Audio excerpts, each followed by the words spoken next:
Assalamualaikum warahmatullahi wabarakatuh. PJJ untuk kelas 11 itu tentang larutan asam basa. Ibu jelaskan dulu apa yang dicatat minggu kemarin ya.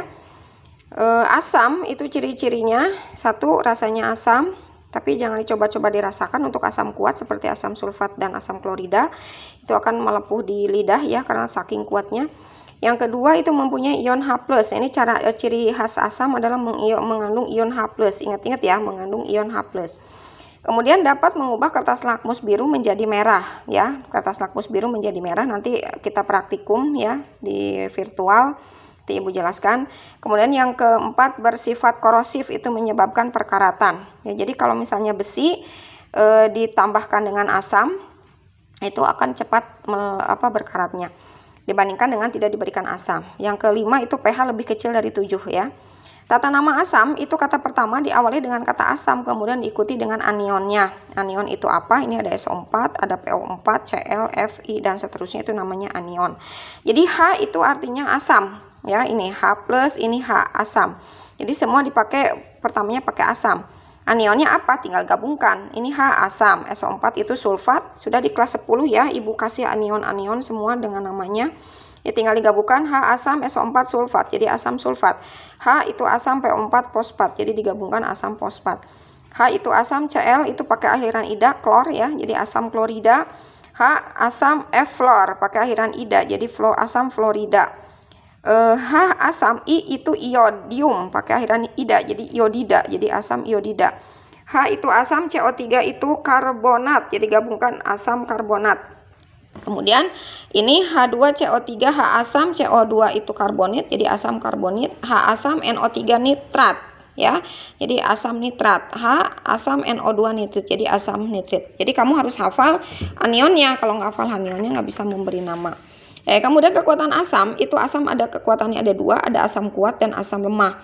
Asam kuat itu alfanya sama dengan 1. Alfa itu apa? Alfa itu derajat ionisasi. Artinya derajat ionisasi itu adalah kemampuan kekuatan asam untuk mengurai di dalam air ya.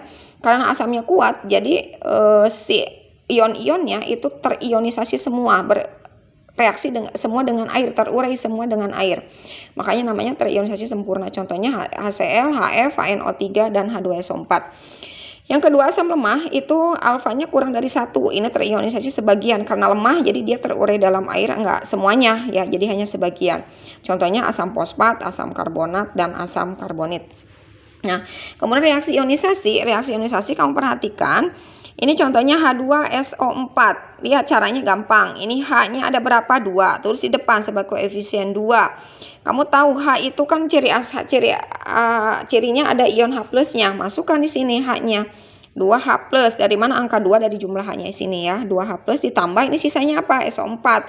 SO4. Berapa muatannya? -2 ya. Harus sama dengan 0. 2 dikali plus 1 plus 2. Ini 1 kali -2, -2. Jadi plus 2 dengan -2 sama dengan 0. H3PO4 ini hanya berapa jumlahnya? 3. 3 kali plus 1 plus 3 ya kan. Ditambah PO4 supaya 0, berapa jumlahnya? -3. Jadi plus 3 dengan -3 sama dengan 0. Ini plus ya.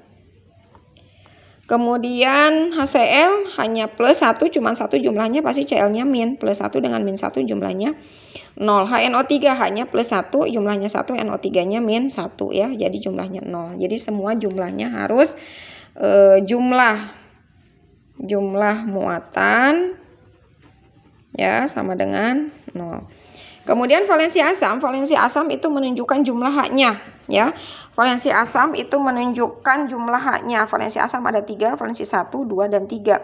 Valensi 1 berarti jumlah H-nya 1, valensi 2 jumlah H-nya 2, valensi 3 jumlah H-nya 3, gampang ya. Kalau valensi 1 H-nya 1, ini HCl, HF, HBr, HI, dan seterusnya jumlahnya 1, 1, 1, H-nya semua 1. Kalau valensi 2 jumlah H-nya 2, berarti H2SO4, H2CO3, dan seterusnya ya. Ini H-nya 2, ini jumlahnya 2. Kemudian valensi 3 jumlah H-nya sama dengan 3. Contohnya H3PO4 itu jumlah H-nya di sini 3. Ya. Itu untuk asam. Selesai sampai situ. Sekarang kita lanjutkan dengan yang kedua. Yang kedua itu basa. Basa itu adalah kebalikan dari asam ya. Yang satu, ciri-ciri basa, rasanya pahit seperti sabun. Kenapa? Karena kalau kamu mandi misalnya menggunakan sabun, rasakan sabunnya ada yang kena lidah begitu ya, pasti rasanya pahit. Kenapa? Karena sabun itu mengandung NaOH dan KOH. Itu NaOH dan KOH itu adalah sifatnya basa, mempunyai ion OH min. Tadi NaOH ada OH, KOH ada OH, itu min ya muatannya, jadi mengandung ion OH min. Kemudian ingat-ingat tadi kalau asam mengandung H+, kalau basa mengandung ion OH-. Kemudian dapat mengubah kertas lakmus merah menjadi biru. Tadi kebalikannya, kalau asam merubah kertas lakmus biru menjadi merah. Nanti kita ada praktikumnya insyaallah. Yang keempat, pH lebih dari 7. Tadi kalau asam kurang dari 7, pH lebih dari 7, karena pH netral itu sama dengan 7 ya. Kemudian tata nama basa, kalau tadi asam dulu, yang kalau ini kebalikannya. Kata pertama disebutkan dulu nama kationnya, kemudian diikuti dengan hidroksida. Hidroksida itu ion OH-. Nah, ini perhatikan contohnya. Na itu natrium, OH hidroksida, tinggal gabungan natrium hidroksida. K kalium, OH-nya hidroksida, kalium hidroksida. Ca kalsium, OH-nya hidroksida, gabungkan kalium hidroksida. Mg itu magnesium, OH-nya hidroksida, magnesium hidroksida. Ya, ini H ya. Kemudian AlOH3, Al aluminium, OH-nya hidroksida, gabungkan tinggal aluminium hidroksida. NH4OH, NH4-nya amonium ya. NH4 itu ion kationnya amonium, OH-nya hidroksida, digabungkan jadi amonium hidroksida. Nah, kemudian kekuatan basa sama seperti asam, basa ada yang kuat, ada yang lemah. Yang kuat tadi sama ya, alfanya 1, trionsisi sempurna, contohnya NaOH, KOH, MgOH, dan CaOH. Ini golongan 1A dengan 2A biasanya basa kuat. Kemudian basa lemah sama tadi kayak asam ya, alfanya kurang dari 1, trionsisi sebagian, contohnya NH4OH. Kamu ingat-ingat amonium hidroksida adalah termasuk basa lemah.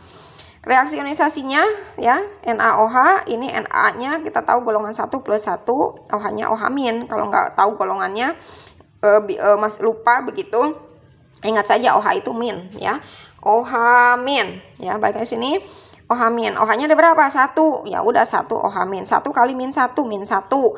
Berarti Na-nya berapa? Plus 1. Plus 1 dengan min 1 sama dengan 0. Ca plus 2. OH-nya ada berapa di sini? 2. 2 OH-. 2 kali min 1. Min 2 ditambah plus 2 sama dengan 0. MgOH2. Mg-nya misalnya nggak tahu muatannya. OH-nya berapa di sini? 2. 2 OH-. 2 kali min 1 min 2 di sini supaya 0 berarti plus 2. AlOH3 ini ya. Berapa OH-nya? Ada 3. 3 OH-. Berapa sini Al supaya muatannya sama dengan 0? Itu plus 3. Valensi basa sama ada 3, yaitu kalau tadi asam menunjukkan jumlah H-nya, kalau ini menunjukkan jumlah OH-nya. Ada 3, valensi 1, 2, dan 3. Kalau valensi 1 berarti jumlah OH-nya 1, valensi 2 jumlah OH-nya 2, valensi 3 jumlah OH-nya 3. Ya, contohnya NaOH, KOH, NH4OH, ini OH-nya 1, 1, 1 semua, jadi valensinya 1. Untuk valensi 2 jumlah OH-nya 2, misalnya nih CaOH2, MgOH2, ini OH-nya 2, 2, 2, berarti dia valensinya 2. Terakhir jumlah OH-nya sama dengan 3, contohnya AlOH3 ya, ini jumlah OH-nya ada 3 gitu ya. Kemudian yang terakhir ini indikator. Indikator adalah zat yang berfungsi untuk mengidentifikasi suatu zat bersifat asam atau basa. Ya, seperti test pack gitu fungsinya ya, menguji kehamilan, hamil atau tidaknya bisa ditentukan dengan test pack. Kalau ini dengan indikator basa atau asamnya. Indikator itu ada yang dua, indikator alami dan indikator buatan. Untuk alami bisa dibuat dari alam, misalnya seperti kunyit, kembang sepatu, dan kol ungu. Ini ada di LKS ya, nanti kita lihat. Kemudian perubahan warnanya untuk yang alami ada di LKS ya. Yang buatan itu bisa dibeli dari toko kimia, ada kertas lakmus merah, lakmus biru, metil jingga, penoftalin, indikator universal, dan masih banyak lagi ya. Nanti kita khusus untuk indikator kita latihan soalnya tersendiri ya. Demikian penjelasan Ibu, silakan dilihat catatannya, kemudian dilihat videonya biar jelas. Demikian, terima kasih. Assalamualaikum warahmatullahi wabarakatuh.